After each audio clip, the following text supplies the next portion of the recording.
Bismillahirrahmanirrahim. Assalamualaikum warahmatullahi wabarakatuh. Bertemu lagi bersama saya dalam kaitan dengan pelaksanaan PPG. Kali ini saya akan mengerjakan tugas yang kedua. Ini tugas kedua, yakni membuat pengembangan materi ajar dan model atau metode pembelajaran. Supaya lebih mengefektifkan waktu, kita langsung saja. Di sini saya membuat pengembangan materi bahan ajar. Adapun formatnya seperti ini. Yang paling atas di sini adalah identitas yang terdiri dari nama sekolah, kemudian mata pelajaran, kelas. Di sini saya mengambil kelas 4 semester genap. Materinya saya ambil dari tugas yang ke-1 supaya terus berkesinambungan. Kemudian tahun pelajaran 2001-2022 penyusun saya sendiri. Nah, kemudian formatnya di sini ada 5 kolom. Kolom pertama ini kompetensi inti, yang kedua kompetensi dasar, yang ketiga IPK, indikator pencapaian kompetensi, yang keempat tujuan pembelajaran, dan yang terakhir materi pembelajaran. Nah, untuk mengisi kompetensi inti dan kompetensi dasar, sebagaimana yang telah saya sampaikan berulang kali pada tugas yang pertama, kompetensi inti dan kompetensi dasar ini bisa kita lihat di lampiran Permendikbud nomor 37 tahun 2018. Nah, ini. Jadi kita tidak perlu membuatnya karena SKL, KI, KD itu telah ditentukan oleh pemerintah. Nah, jadi untuk mengisi kolom 1 dan kedua, yakni kompetensi inti dan kompetensi dasar, kita tinggal melihat di lampiran Permendikbud nomor 37 tahun 2018. Kemudian setelah kita mengisi kompetensi inti dan kompetensi dasar, ini kita isi kompetensi intinya 4, KI1, KI2, KI3, dan KI4. Kemudian sama juga kompetensi dasarnya. Kemudian kita di kolom yang ketiga kita isi IPK-nya, indikator pencapaian kompetensi.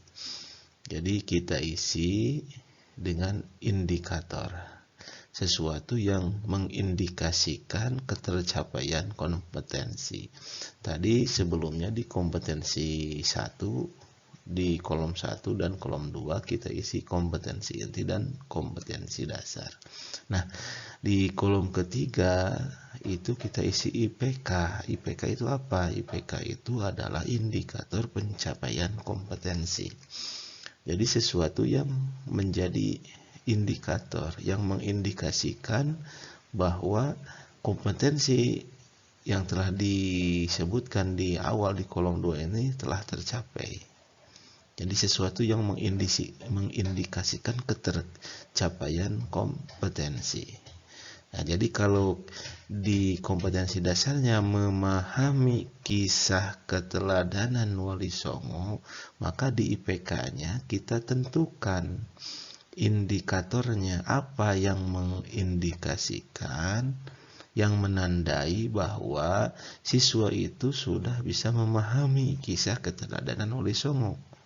Nah, salah satunya kita bisa tentukan bahwa indikasi atau sesuatu yang menjadi tanda bahwa siswa itu sudah memiliki pemahaman terhadap kisah keteladanan Wali Songo adalah siswa dapat menganalisis, juga siswa dapat mengetahui Jadi siswa dapat menganalisis dan siswa dapat mengetahui, itu menjadi indikasi bahwa siswa tersebut tuh sudah memahami kisah dari keteladanan Wali Songo. Jadi sekali lagi, IPK itu kita isi dengan indikator yang menunjukkan ketercapaian dari kompetensi.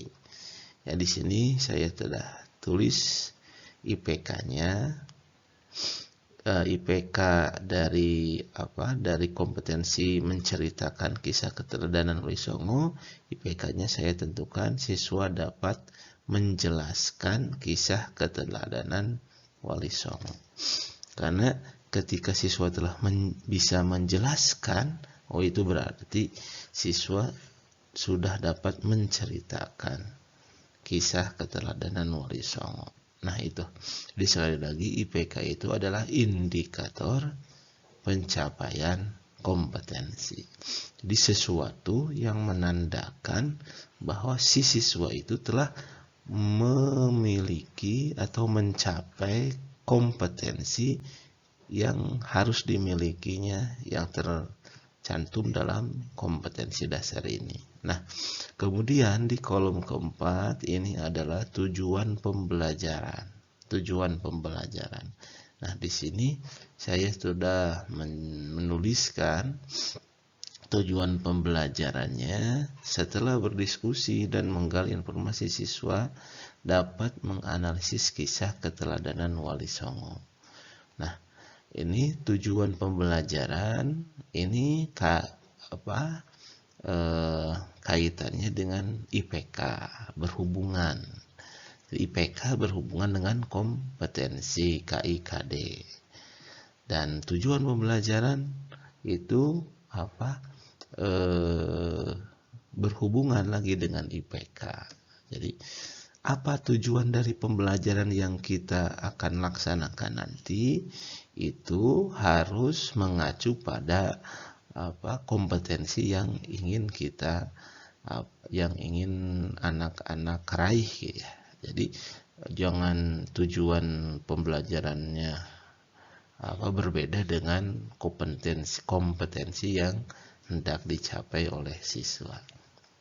Nah, setelah itu di kolom kelima ada materi pembelajaran. Tentu materi pembelajarannya itu berkaitan dengan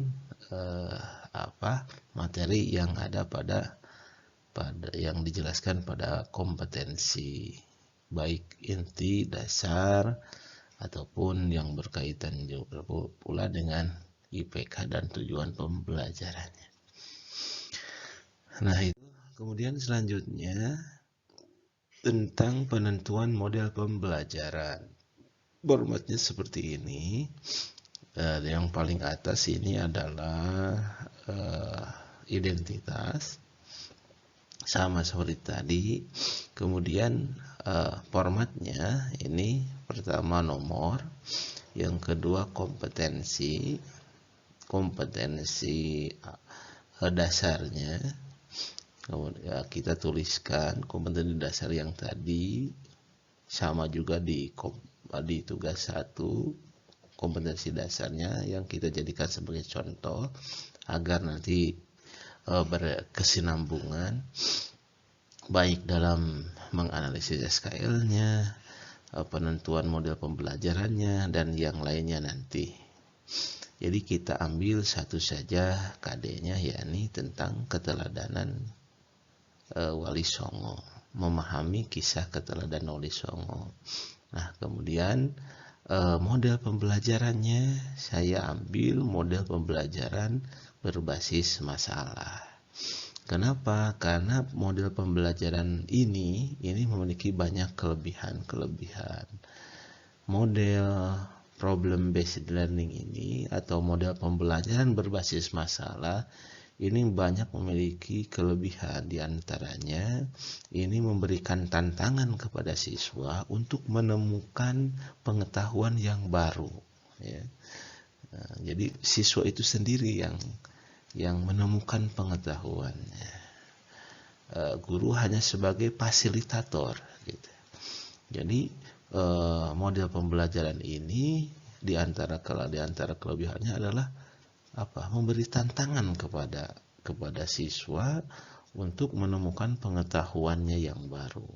Karena akan berbeda nanti ketika pengetahuan yang diraih itu hasil dari penemuan dirinya dibanding dengan hasil transfer dari guru.